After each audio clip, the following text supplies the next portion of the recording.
Hey, so I'm a fan of thinking in terms of masculine and feminine energy.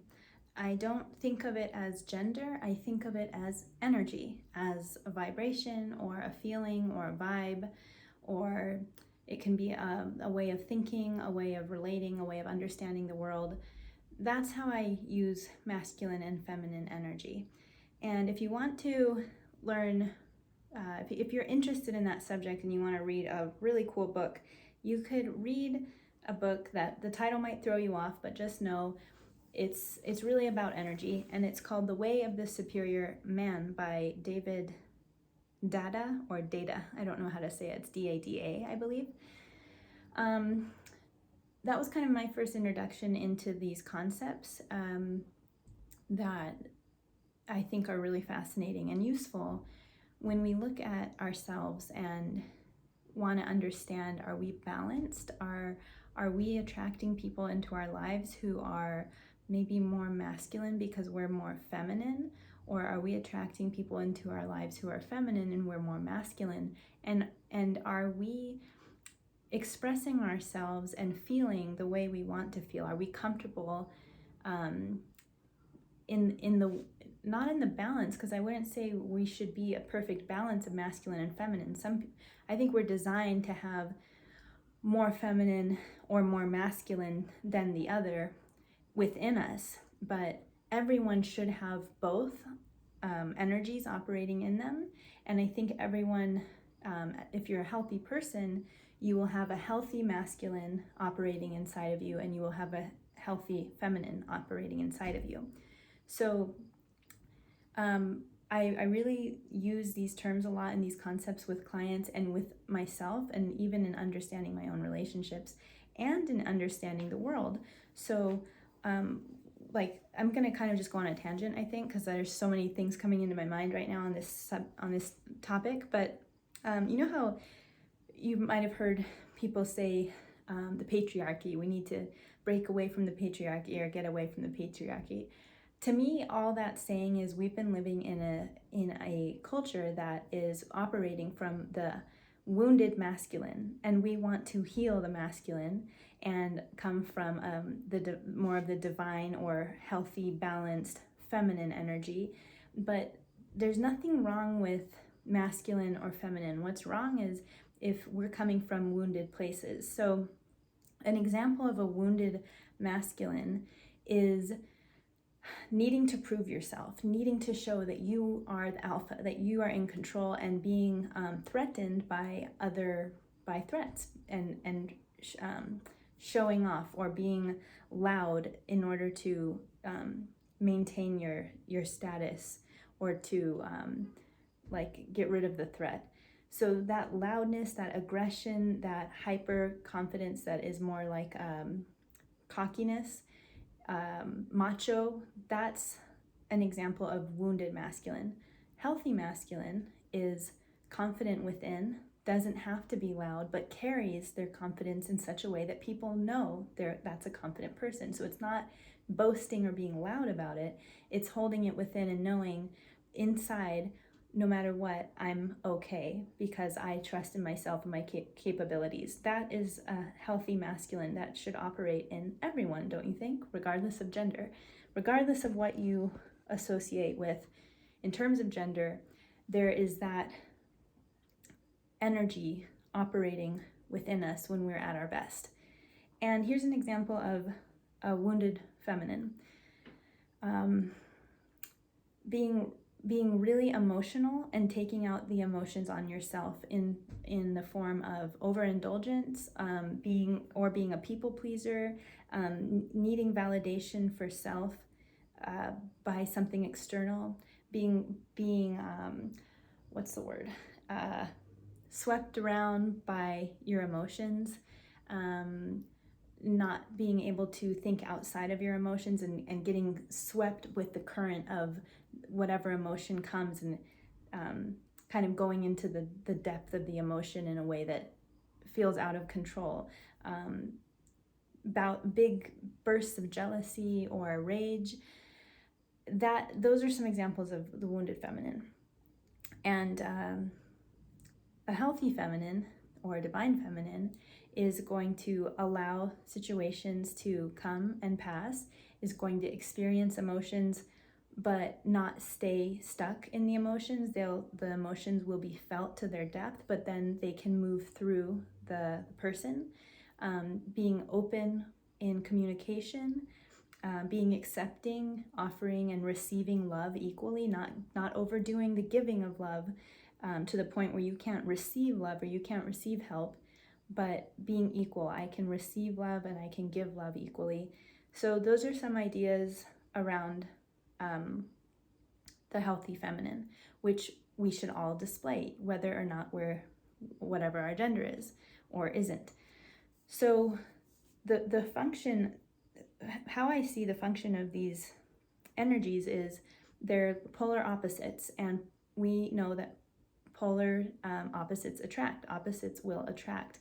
Like a battery, you have the plus and the negative. So the feminine is one, the masculine is the other. That's why a lot of times in a relationship, there's going to be, even if you're looking at gay couples, there's going to be a more feminine, energetic person. I'm not talking about how you present yourself. I'm not saying girly on the outside or your voice is high. I'm saying how you operate in life and how you think, how you relate to the other is either going to be more from a masculine place or more from a feminine place. And when we are healthy individuals, we will attract other healthy individuals that are expressing themselves or being their true authentic self in a masculine or feminine way. So like a really good example is a woman who just stereotypically displays the characteristics of the masculine. She is bossy, controlling, likes to have control of the situation, does all the planning for the family, gets angry, is the disciplinary maybe to the kids. So this is a woman who is operating from her masculine, but she's in the wounded masculine. And most of the time, that sort of woman, if you can just think of a stereotypical relationship where that woman is operating in the relationship, the man is, if we're using genders, the man or the person who is in the masculine energy is not able to express their masculine energy. So that person will, to make the polar opposites balanced, because this role of masculine is taken by the woman who is doing all that stuff, then the partner is going to be more in the feminine. They're going to be more lenient. They're going to be more go with the flow. They're going to maybe take a back seat and not be as assertive and aggressive with plans and how things are done in the house and taking over like the planning and the structuring of the household and how things go. So if you're thinking of a relationship that matches this sort of dynamic where you have those two types, oftentimes those people are not happy. And there's a lot of friction and there's a lot of fighting, or one person's depressed, the other person's pissed off all the time. That's because those people are not operating in their true feminine or masculine way. In this case, in the story that I'm making up about the woman who is very angry and controlling and always has to be in control of the plans and gets mad at her husband all the time, and he's kind of more beat down and silent and reserved and submissive, and he's depressed and she's pissed off. In that story, the woman really wants him to step into his masculine, and he really wants her to step into her feminine. But something along in the history, maybe with her father, or with her mother, or some kind of role she had to play in childhood, has kept her from being in her true feminine.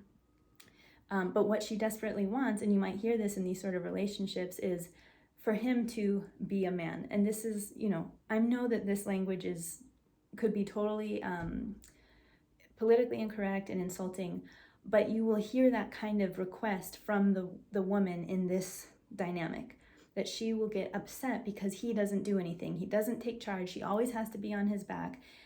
He just doesn't care. He slumps around all day, and she has to get everything done, and everything depends on her. So you will hear in that kind of relationship that these two people are not happy, and it's because they're not living in their not only in balance, but they're not living in their true nature. She wants to be taken care of. She wants him to do more of the planning and take charge. She wants to be able to sit back and go with the flow and receive love. She wants to be able to not have to be doing all the time, which typically is a masculine energy thing, the doing, the production. The feminine, just generically speaking, is receiving. When I'm doing energy healing, the right hand is my dominant hand. That's the hand I use when I'm working on someone's energy, because the right is associated with masculine, and masculine gives. Masculine pushes out. Masculine is doing. The left hand receives. That is the left side is correlated to the feminine. That's why in like Indian cultures, or cultures like this where they pierce their left nose, that's because they are opening or requesting more feminine energy to flow through. If there's a pierce on the right side, the right nostril, that's asking for more masculine energy to run through. So anyways, the left is for receiving, which is connected to the feminine. So just energetically speaking, those are the roles of those two types. And we want both, we use both, but they should both be healthy. And how do we get them to be healthy? Well, a lot of times how we get these energies to be healthy is to do what's hard for us in our healing. So I want to use an example of a woman that I'm working with, and she's had some really amazing breakthroughs lately with, so this person is attracted to other women. And let me see if this is going to complicate it though. I don't think so. So she's attracted to other women, and this woman, that my client, wants to be in her feminine, but she always finds that she's in relationships where she has to play the masculine role, and she doesn't want to. She doesn't feel like that's natural to her, and it's not what she wants, but she continuously attracts other women who want to be in relationship with her, who are so much in their feminine, and they actually are in their wounded feminine. So overly emotional, very up and down, very get angry, get jealous. It's everything that you can imagine from an unhealthy woman who's struggling with the femininity. It's not level, it's not balanced, and they need a lot of console me, give me validation, that kind of thing. So over the months, this client and I have been working on healing her feminine and her masculine so that she can attract partners who are how she wants them to be. She doesn't want to have all this drama in her life. She doesn't want to be with women who are constantly creating drama in her life. But so she needs to get in touch with parts of herself and heal parts of herself, right? So one of the things we found was this client wasn't very comfortable with crying for a long time. She's been working on being more in touch with her emotions. Even before we started working together, she was doing great work on her own, and she was getting more in touch with her emotions. Emotions are the feminine. They're also associated with the moon, which is also feminine, and the sun is masculine. And the sun is about energy and doing. The moon is about the dark, the depth, and having cycles, right? Going through the cycles. Anyways, so the client recently got in touch with some big emotions, big sadness related to things that we uncovered from her childhood that was really important to some of the things that are happening now in her life that she's working to heal. And she started, my dog just came in here. Hold on. Do you mind? You stay. Come over here. Okay. So I'm not even going to edit that out. There's no point. So she started, you see his tail right there? That's an Akita tail. He has some Akita in him. So this client started getting more emotional recently. Things started coming up. A lot of sadness started to come up. And she began to write more, which she never does. So she began to write, and she began listening to lots of music, just kind of using the music to help her get through. It was just intuitive for her to listen to music, to begin writing, and she started drawing again. Drawing was something she had not really gone into in a long time. Specifically, more specifically, creating art, because a lot of her art is not just drawing but other mediums. So she got back into art. She started writing, which she had never really done before, writing poems and listening to music. These things are all representative of the feminine. Expressing through art is feminine. I'm not saying men can't do it.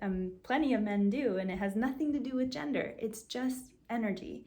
So to feel your emotions and to express and process emotions through these things that are like associated with the left brain, or more like intuition and not logic, that's the feminine.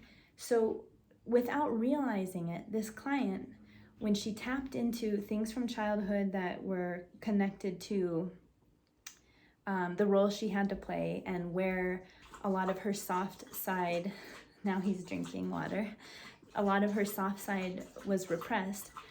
When she dove into that, she naturally started gravitating towards more feminine things, and they were helping her process her emotions and integrate the healing that we had been going through. So I just wanted to share those ideas. There's not really a point to this video other than something to think about. I really love the idea of masculine energy, feminine energy, wounded masculine, wounded feminine, and how to heal both within us. We each have masculine and feminine energies within us. We're meant to be both in the world. And I don't think we're meant to be balanced exactly. I think naturally I'm more of a feminine energy person than masculine. But both operate in me. They're just not even, and they don't have to be. You just want the feminine energy in you to be healthy, and you want the masculine energy in you to be healthy. It doesn't have anything to do with gender. But a lot of times, I don't know the percentage, but it's more common that a woman will have more feminine energy than masculine. Not all the time, obviously, but it's more common, okay? Another thing is, well, this is a whole other layer. Maybe I won't get into that today. So that's all I want to leave you with today. Just let me know if you have any thoughts about this, or if you have questions too. But thoughts, comments, ideas, I'd love to hear what you think. And you can put those in the comments below. And I'll see you guys tomorrow. It's day 18. I'll see you tomorrow, day 19 of 365 days of videos. Bye.